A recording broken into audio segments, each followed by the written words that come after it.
So as we met in the last video, there's a special kind of capital asset that, for tax purposes, that we really don't have in financial accounting.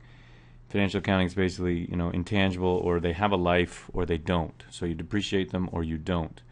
Well, here we have this third category in tax, which is called eligible capital property. And again, we can think of this pretty much as the intangibles that we think of. So goodwill is often used as the example, and then we have things like patents, etc.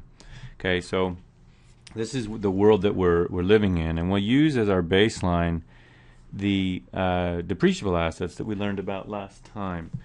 And so, just terminology-wise, it's really important to kind of keep it straight. So, in the world of depreciable assets, well, first of all, depreciable assets are called depreciable assets. Their equivalent in this world are eligible capital property. Okay, and then the second thing, so the capital cost, that is what it is that you pay to acquire this thing in this world, is called an eligible capital expenditure.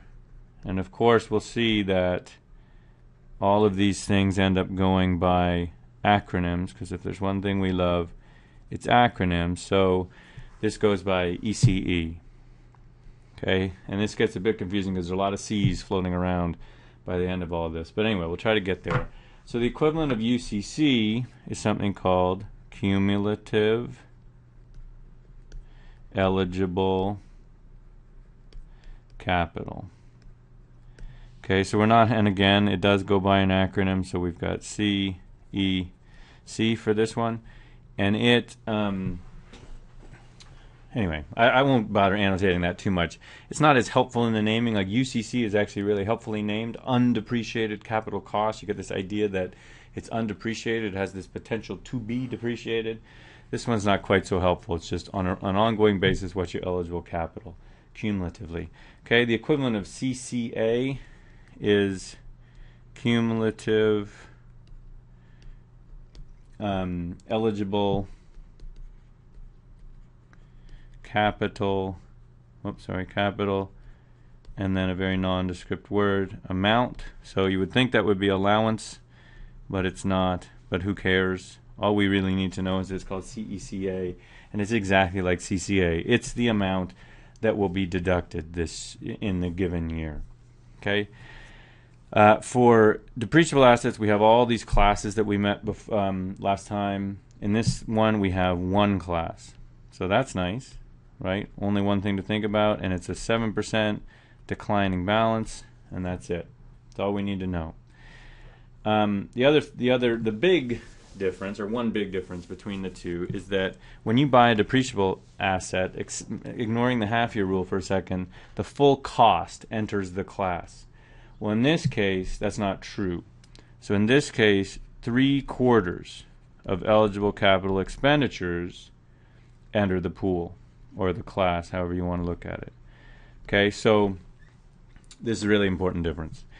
Last one that we'll highlight here is the half-year rule, and here there is no half-year rule. Okay, so less to think about. Whoops, sorry. There's also one more thing to think of that the textbook points out that's important to note over here, so we'll just put a little asterisk that there's no equivalent on the depreciable asset side, but 1972 is sort of a magical time when this came into being. Before this, the Income Tax Act really didn't know how to treat these things, and so treated them just mostly like land, and then said, you know what, these things need a different treatment, and so they came up with this third bucket to put them in.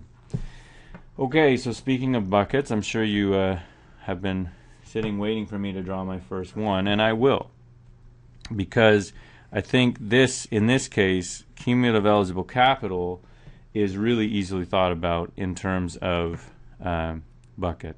So because it's one big bucket for the company, and so there's never multiple buckets. And so what we want to think about here is when we buy something, so who knows what that is? Maybe it's a patent or something. Only 3/4 of the purchase price, as we noted here, goes into the bucket. Okay, so there it is sitting in the bucket now. And then on the other side, when we sell things, so let's have one sitting here, and when we sell it, what we take out of the pool is 3/4 of the proceeds. Okay, so the full price, we take 3/4 of it. Okay, so we're just applying 3/4 of everything that's going in and out of this bucket to figure out where we're sitting. Okay, so that's the first important thing to note. So this bucket, I think lends itself much more easily to the idea of thinking of it as a liquid. So if we start a year with this much, liquid just should be blue, don't you think? So we start with this much CEC in the year. Okay, then we are going to add, so let's use green to be consistent. We're going to add new CEC this year. And what is that?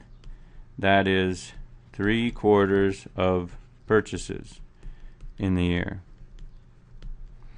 And then over here, now watch this. This is going to be challenging drawing, but I'll try. So we want it to be purple. So over here we have, basically, I'm going to draw a ladle.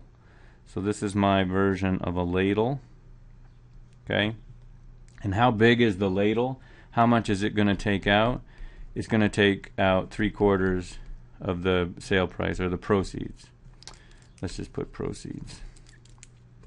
Okay? So I can't really animate this, but just picture this going in here and scooping out, some old, some new, doesn't really matter, scooping it out and taking it out of there.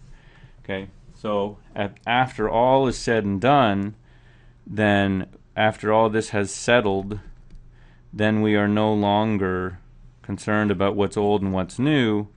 We are just back to a new level. I want that to be blue again. A new level of CEC. So in each year we do the ins and the outs, we come up with a new level of CEC.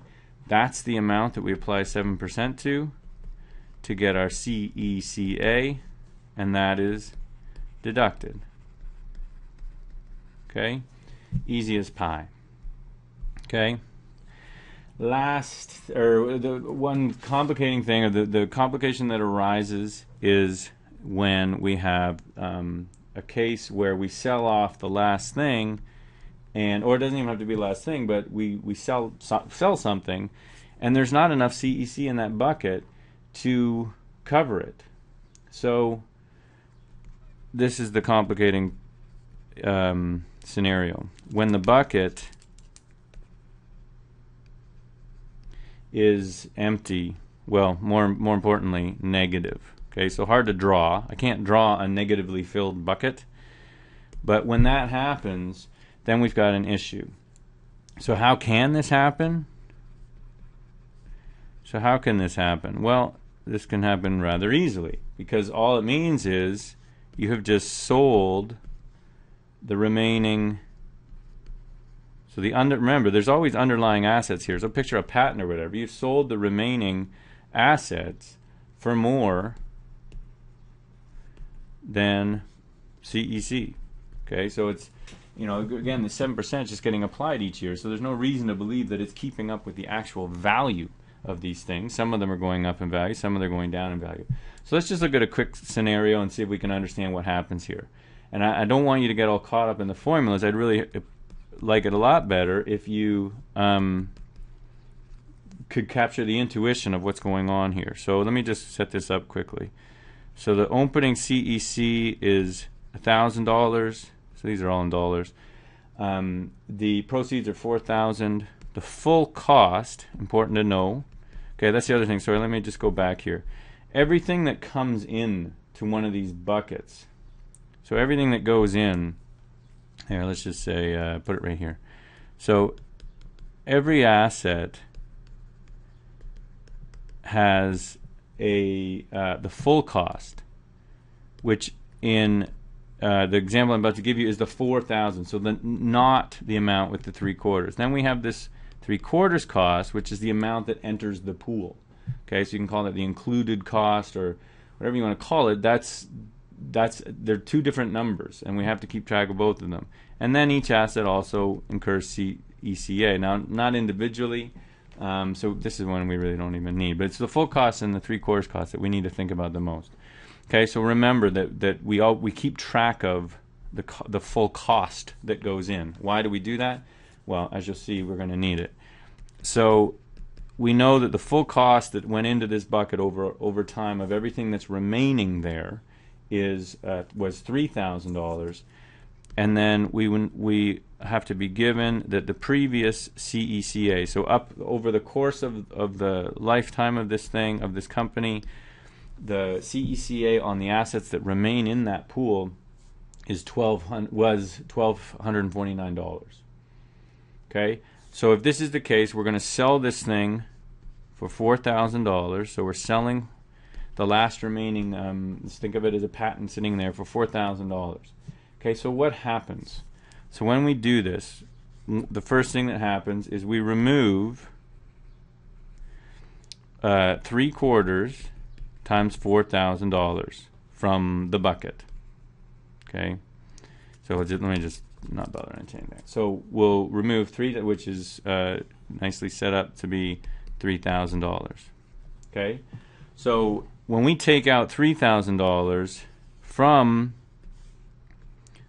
$1,000, we are left with, so second step, we have negative $2,000 in our bucket.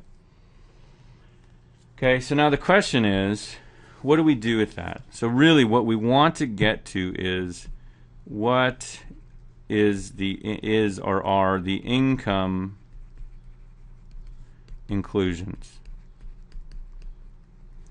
Okay, so what we've really done here is we have sold something. So intuitively, there should be a capital gain, right? Or there could be a capital gain.